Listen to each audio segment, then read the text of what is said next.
hindi na tayo independent country. Yung pinaghirapan nila Rizal, nila Bonifacio, nila Aguinaldo, nila President Quezon, President Osmeña, nila President Laurel, nila President Garcia, mga President Marcos Sr., na ipagtibay ang ating independence, self-determination, and sovereignty, nawasak po sa isang idlap lamang.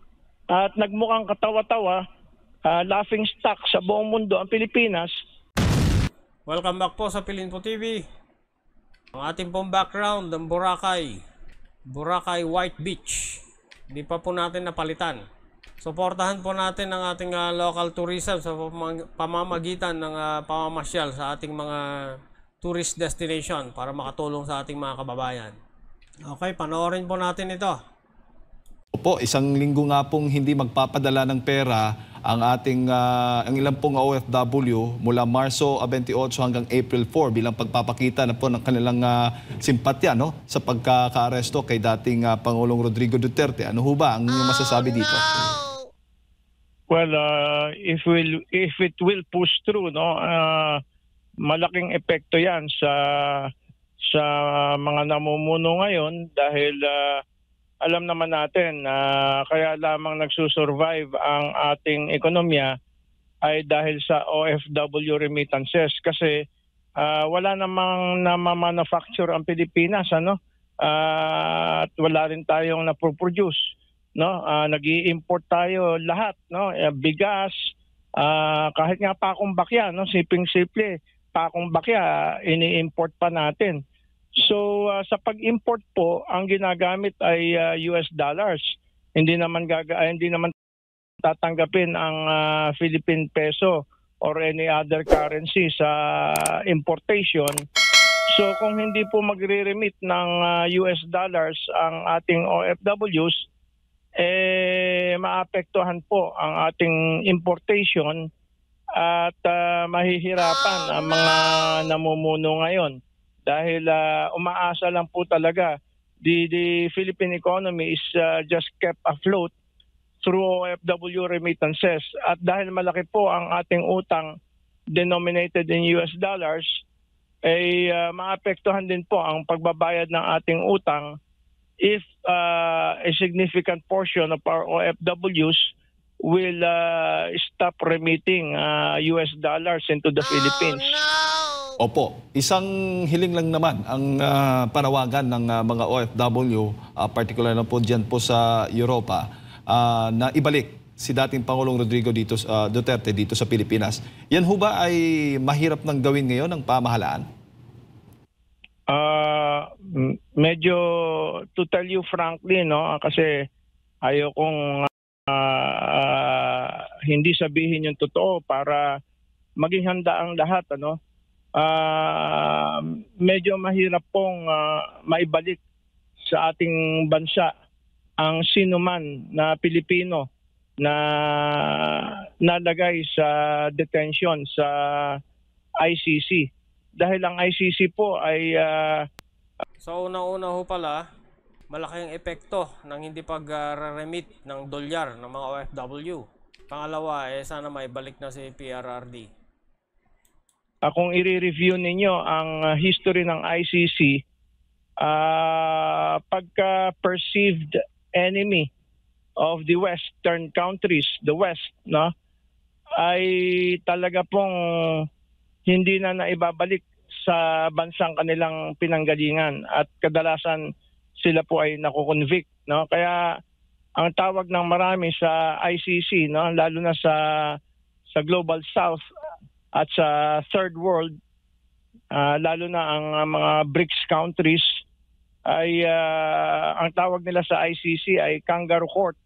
Dahil ang mga kinukonvict lamang dyan ay yung mga kaaway ng Western countries. Pero yung mga kakampi ng Western countries na talagang nag-genocide, katulad sa Yugoslavia, sa former Yugoslavia, yung mga nag-conduct ng genocide dyan, lalo na sa Kosovo, sa Bosnia-Herzegovina, sa Croatia, pinawalang sala po Pero yung mga Yugoslavians na ang ethnic description ay mga Serbians ay convicted po sila lahat at hindi na sila nakalabas sa ICC. Kaya ang tawag po dyan ng marami sa Global South at saka sa Third World, particularly sa BRICS countries, ay ang tawag na sa ICC ay talagang kangaroo court po yan. Yan ang tawag dyan. Opo. Hindi natin mapipigilan yung paglabas ng ating mga Duterte supporters o ng mga kababayan natin, hindi lamang po sa abroad, kundi maging dito sa Pilipinas. Dahil nga po sa pagkakaaresto nitong si dating Pangulong Rodrigo Roa Duterte. Sa tingin ho ninyo, ito'y sapat na para may gawin pong paraan ang gobyernong ito para po sa panawagan ng maraming tao? Ang magagawa lang ng gobyernong ito at most, dahil na-transfer na lang yung jurisdiction of the corpus, hindi na pwede yung habeas corpus dito sa Pilipinas, through the Department of Foreign Affairs, ay kung magbabago ang isip ng liderato ng ating gobyerno, mag-submit ng formal request para maibalik sa Pilipinas si dating Pangulong Duterte. Yan lang ang magagawa. Pero dahil nga tinatawag ng marami sa Global South, sa Third World, particularly sa BRICS countries, na kangaroo court yung ICC na yan, baka hindi po pagbigyan ang request ng ating gobyerno. Kasi in the first place po, dapat ako naniniwala na sana nga ho makakuha ng totoong hustisya si PRRD dyan sa kangaroo court ng ICC na yan. Hindi dapat nililitis ang isang Pilipino sa ibayong dagat. No, hindi po ako pro Duterte, hindi po ako pro Marcos. Pero nung nilitis si Pangulong Marcos sa abroad at pati si First Lady Imelda Marcos at iba pang mga Marcoses, ay tinutulan ko po yan. Nagkaroon po ako ng maraming public pronouncements, panahon pa ni Cory, panahon ni Ramos, na yung mga crimes allegedly committed inside the Philippines must be tried inside the Philippines, whether the accused is a Filipino, especially if the accused is Filipino, or if the accused is a foreigner. Kasi yan po ang basic norm sa buong mundo. Kung saan naganap ang krimen, doon dapat nililitis ang kaso. Yung alleged crime, kung saan naganap, kung saan bansa naganap, doon dapat nililitis yung kaso. Lalo na po kung ang justice system ng isang bansa, katulad ng Pilipinas, ay well-developed naman po, no, at functioning. No, at wala namang martial law, wala namang revolutionary government. Nasa normal situation tayo. Tama po yan, functioning ang ating mga korte. Si De Lima nga, nakalaya na. Courts are open. The prosecution, the Department of Justice, prosecutors' offices are open. So, ano po ang dahilan? Bakit ang isang Pilipino na dati pa naman Pangulo ay isinuko sa isang foreign court na merong reputation sa Global South, sa Third World at sa BRICS countries na isang kangaroo court? So bakit po ganyan? Marami pong nagtatanong na kahit hindi po sabihin na natin hindi talaga pro Duterte, nasaktan po ang maraming Pilipino dahil Pilipino po yan eh. At dati po nating Pangulo yan eh. Kung yan po ay nagagawa sa isang dating Pangulo, illegal rendition na some say is tantamount to outright kidnapping, paano pa po yung ordinary Filipino? Kahit ano pa po ang akusasyon, Dapat po sa Pilipinas nililitis yan, ano? Kasi Kung subukan, kahit sabihin mo pang crimes against masisira ang humanity, buhay mo. wala naman po tayo nababalitaan na pinatay na foreigner, ano? Ang allegations lang po, panay Pilipino ang mga pinatay at panay sa Pilipinas nangyari ang patayan. So bakit lilitisin sa ibang bansa? Para bang wala tayong soberenya? Para bang tuta tayo ng mga western countries na kahit anong gusto ng western countries ibibigay natin?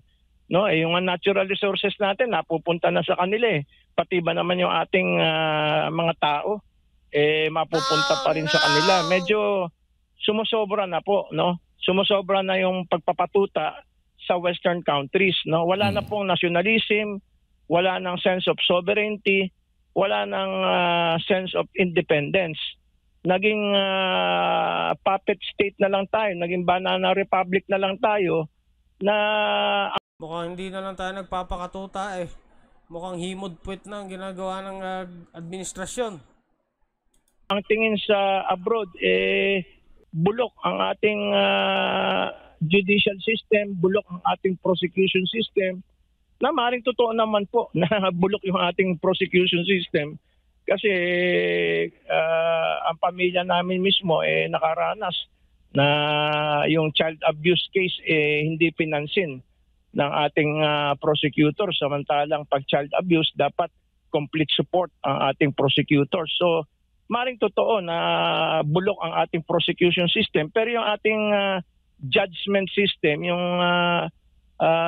third part of our executive department, yung judiciary, hindi naman po yata bulok yan, ano? Magaganda naman yung mga decisions niyan. So bakit natin isusuko sa ibang bansa ang isang Filipino citizen na para bang walang justice system sa Pilipinas at lumalabas nga na walang justice system, no? Parang yun nangyari sa matandang Marcos Sr. na kinidnap ng Amerika, dinala sa Amerika, nilitis, hindi pinauwi at sa kasamaang palad doon na namatay.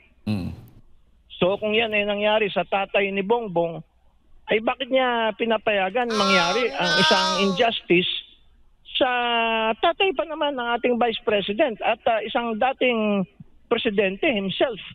So ano pang pag-asa ng pangkaraniwang tao sa ganitong bulok na sistema?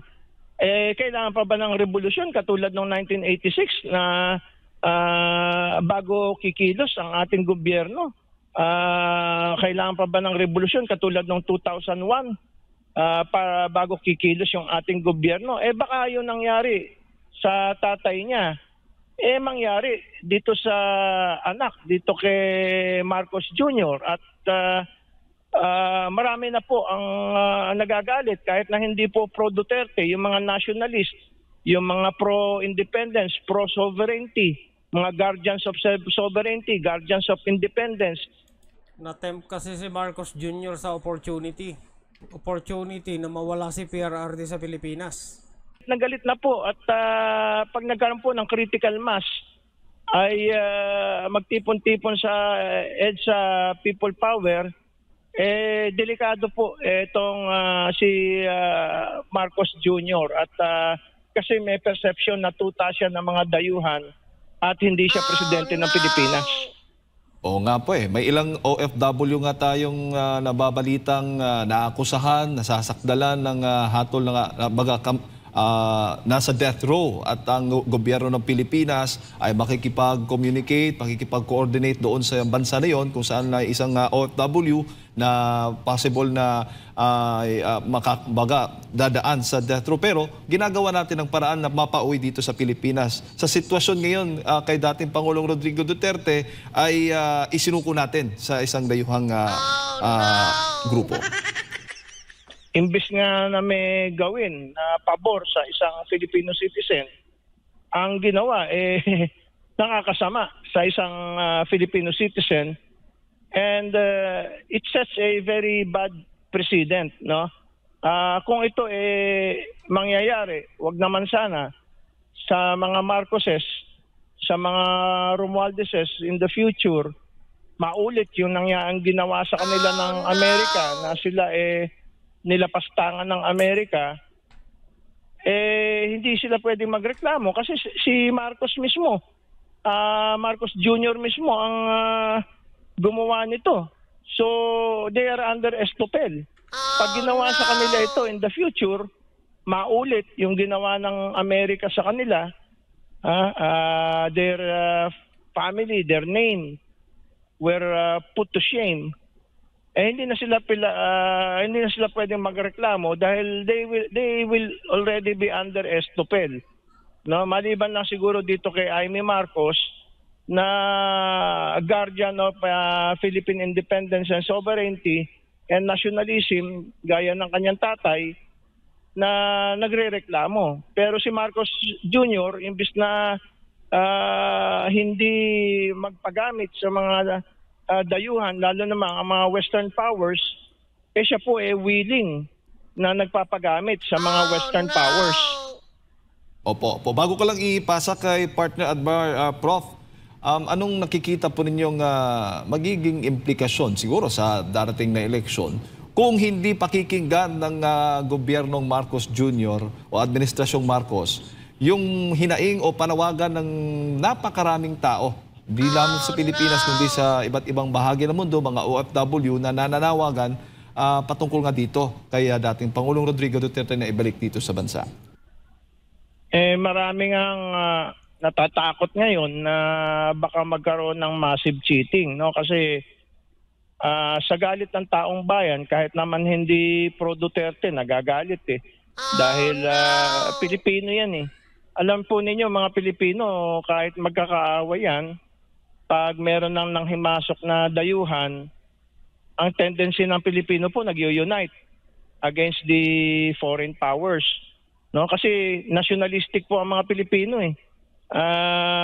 hindi lamang po pinapakita o hindi showy ang mga Pilipino sa kanilang nationalism, pero pag merong isang Pilipino ang sa tingin nila inaapi ng mga dayuhan, nag-unite po yan kahit hindi po pro Duterte nagagalit, no? Kasi ang mga Pilipino generally guardians of independence and sovereignty and self-determination. Pag nakita ng maraming Pilipino na isinusuko yung ating self-determination, yung ating sovereignty, yung ating independence for the sake of giving what the Western powers want, no? I'm sorry to say this, but baka pulutin sa kangkungan yung mga kandidato ng administrasyon dahil sa simpatya ng taong bayan sa nangyari, baka ang manalo yung mga kandidato ni dating Pangulong Duterte. Ngayon nga, maraming reports na nagna-number 1 na raw si Senator Bongo.